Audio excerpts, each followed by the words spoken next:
ఆపో ఆపో మీరేనా సార్వభౌమ? అవును, నా పేరే సార్వభౌమ. నాతో ఏంటి పని? అదిగో మళ్ళీ ఎదురు వస్తున్నావు. ఎక్కువ చెప్పు. ఎందుకు? నేను ఎవరి కాళ్ళు విరగొట్టలేదు, ఎవరికి ఇళ్ళు తీసేయలేదు. నా చెవుడు పెట్రోల్ ఎండిపోతుంది. నువ్వు చాలా ఘోరమైన పని చేసావు.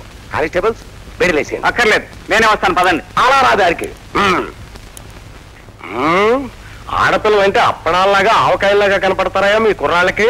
చూడండి ఎస్ఐ గారు, అదిగో మళ్ళీ ఎదురు వచ్చేస్తున్నావు. నా చెవుడు పెట్రోల్ ఎండిపోతుంది. ఈ అమ్మాయిని ఎప్పుడైనా చూసావా? ఎవరండి ఈ అమ్మాయి? నువ్వు ఎదురు రాకమ్మా. ఈ కాలం కుర్రాళ్ళు మనం అడగాల్సిన ప్రశ్నలు వాళ్ళే అడిగేసి మనల్ని కన్ఫ్యూజ్ చేసేస్తుంటారు.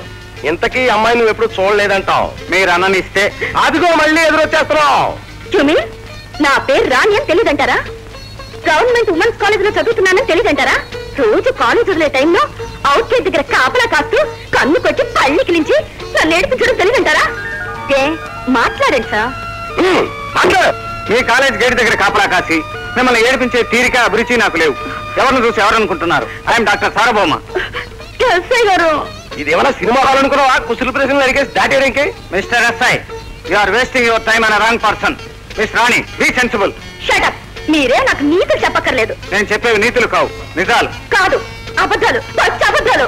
అబ్బో, నా చెవుడు పెట్రోల్ ఎండిపోతుంది. Stop this non sense. Mister మండ్యాలరావు, నేనెవరో నీకు తెలుసు. నా స్టేటస్ ఏమిటో నీకు బాగా తెలుసు. ఒక బాధ్యత గల డిగ్నిఫైడ్ డాక్టర్ని ఇలాంటి చిల్లర కేసులో ఇరికించాలని ప్రయత్నించావో పర్యవసానం అనుభవిస్తావు. Mind it. My dear young beautiful girl, నీ పేరేమిటన్నావు? రాణి. ఎక్కడ చదువుతున్నావు? Government women's college. Thanks and goodbye. అతను అలా వెళ్ళిపోతుంటే చూసి ఊరుకుంటారా? మీరు ఇంత చేత కనవారనుకోలేదు. అసలు మీరంటే తిరిగి ఎస్ఐ గారి దగ్గరికి రావడం నాది బుద్ధి తక్కువ. నువ్వు ఎదురొచ్చేసావా? నా చెవుడు పెట్రోల్ మండిపోతుంది. ఏ 421 ఓ డజన్ చూడాలి పట్ట. Okay boy. Hello dear beauty. Miss Rani, నిన్న పోలీస్ స్టేషన్ లో నేనేం చేశానని రిపోర్ట్ ఇచ్చావు? కాలేజీ వదిలే సమయానికి గేటు దగ్గర కాపలా కాసి నవ్వుతున్నానన్నావు కదూ? ఇదిగో నవ్వేశా. ఓకే. కన్ను కొట్టి ఏడిపిస్తున్నానన్నావు కదూ? ఇదిగో కన్ను కొట్టేశా. ఇక ఏడిపించేస్తా. నిన్న నువ్వు చెప్పడం మర్చిపోయిన మరో పని ఇప్పుడు చేస్తున్నా. నేను కారులో పడేసి ఎత్తుకుపోతున్నా. చూడు రాణి, నిన్న పోలీస్ స్టేషన్కి రావడం నీకు కొత్త కావచ్చు, కానీ పోలీసులకి నాకు పాత బంధుత్వమే ఉంది. నీలాంటి పొగరబోతులకు దేహశుద్ధి చేయటం, జరిమానా కట్టడం నా హాబీ. అరు అరు.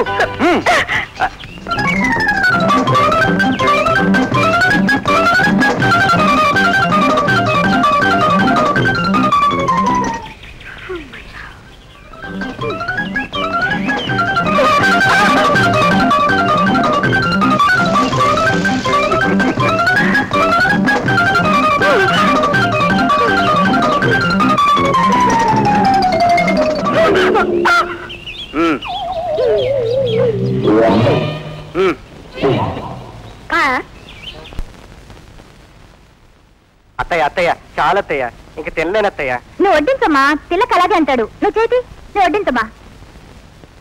విమానాలు నడపవలసిన వాడు బాబు, ఇలా పిచ్చుకులా ఎరుగు తింటే ఎలా? విమానాలు నడపడానికి బలం చేతుల్లో కాదత్తయ్య, చేతల్లో. ఇక్కడ ఉండాలి. నీకు అదే తక్కువరా. ఇదిగో ఇదిగో ఇది లాగించు, 3 కేజీలు పెరుగుతుంది మెదడు. నీకు అదేరా తక్కువ. లేకపోతే ఏమిటి? ఊళ్ళో వాళ్ళందరి గొడవలు పట్టించుకుంటావు గాని ఇంట్లో చెల్లెలు పెళ్లి విషయం పట్టించుకోవు. నువ్వు మాత్రం ఏమిటి బాబు, ఎన్నాళ్ళు ఇలా బ్రహ్మచారి బ్రతుకు? దాని మెళ్ళలో 3 ముళ్ళు వేస్తే 2 అక్షంతలు వేసి హాయిగా నేను కళ్ళు మూస్తాను. అదిరా మా అమ్మ గొడవ. ఇక చెల్లెమ్మ గారు విమానం శబ్దం వినిపించినప్పుడల్లా ఏం చేస్తుందో తెలుసా? ఏం చేస్తుంది? ఒంటెలా జిరాఫీలా మెడ ఆకాశం వరకు సాగదీసి నువ్వు విమానం నడుపుతున్నావో లేదో చూస్తుంది. తిలక్, ఏమిట్రా? నేను మాట్లాడగనా? అడుగు ఫ్రెండ్. ఎలాగూ ఊళ్ళోకి వచ్చావు. బంధాలు ప్రేమలు పంతాలతో దూరం చేసుకునేవి కావు. నీ నాన్నగారిని ఒకసారి పలకరించి చూస్తే బాగుంటుందేమో. ఫ్రెండ్, నీతి నమ్ముకునే వాడిని నాన్న అని పిలిచి ఆప్యాయత కంటే తండ్రి ఎవరో తెలియని ఆడదానికి బిడ్డగా పెరగటంలోనే నాకు తృప్తి. వెంకోబరావు నాకు తండ్రిగా ఎప్పుడో చచ్చిపోయాడు. శవాన్ని నాన్న అని ఎలా పిలిచేది? కార్మికుల శ్రమశక్తిని దోచుకున్న ఏ వ్యవస్థ, ఏ వ్యక్తి చరిత్రలో మిగలది వెంకపురం గారు. చరిత్ర ఎందుకయ్యా? చిత్తుకాయితాలకు అమ్మితే 10 పైసలు రాదు. బ్యాంకులో ఎంత అకౌంట్ ఉన్నదన్నదే నాకు కావాల్సిన చరిత్ర. చూడండి, జేబులో చిల్లరుంటే టీ తాగి పని చూసుకోండి, లేకపోతే వీధిలో పడి భజన పాటలు పాడుకుంటూ అడుక్కు తినండి. ఎన్నో సంవత్సరాల నుంచి ఇవ్వాల్సిన బోనస్ ఇవ్వకపోతే సమ్మె చేస్తాం. సర్కస్ లో పులి అరుస్తుంది, భయపడతావా? నవ్వుతాం అంతే. మా కోరికలు సాధించే వరకు మా రక్తం ధారపోస్తాం. రోడ్డు మీద రక్తం ధారపోయేందుకు కానీ నా మాట విని టిన్లో పోయండి. రక్తానికి మార్కెట్లో విలువ ఎక్కువ. వెంకటరావు గారు, రేపే సమ్మె ప్రారంభిస్తాం. మా హక్కులు సాధించే వరకు నిద్రపోం. నిద్రపోకపోతే ఆరోగ్యానికి హానికరం బాబు. వెళ్ళండి బాబు.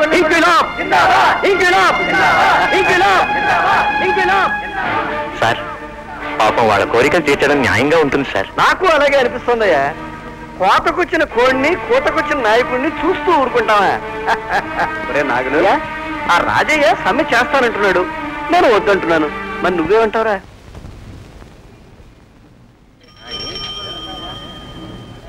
ఏమైనా సరే మనం అందరం ఐకమత్యంగా ఉండి ఏమైనా సరే వదిలిపెట్టుకుంటున్నాం.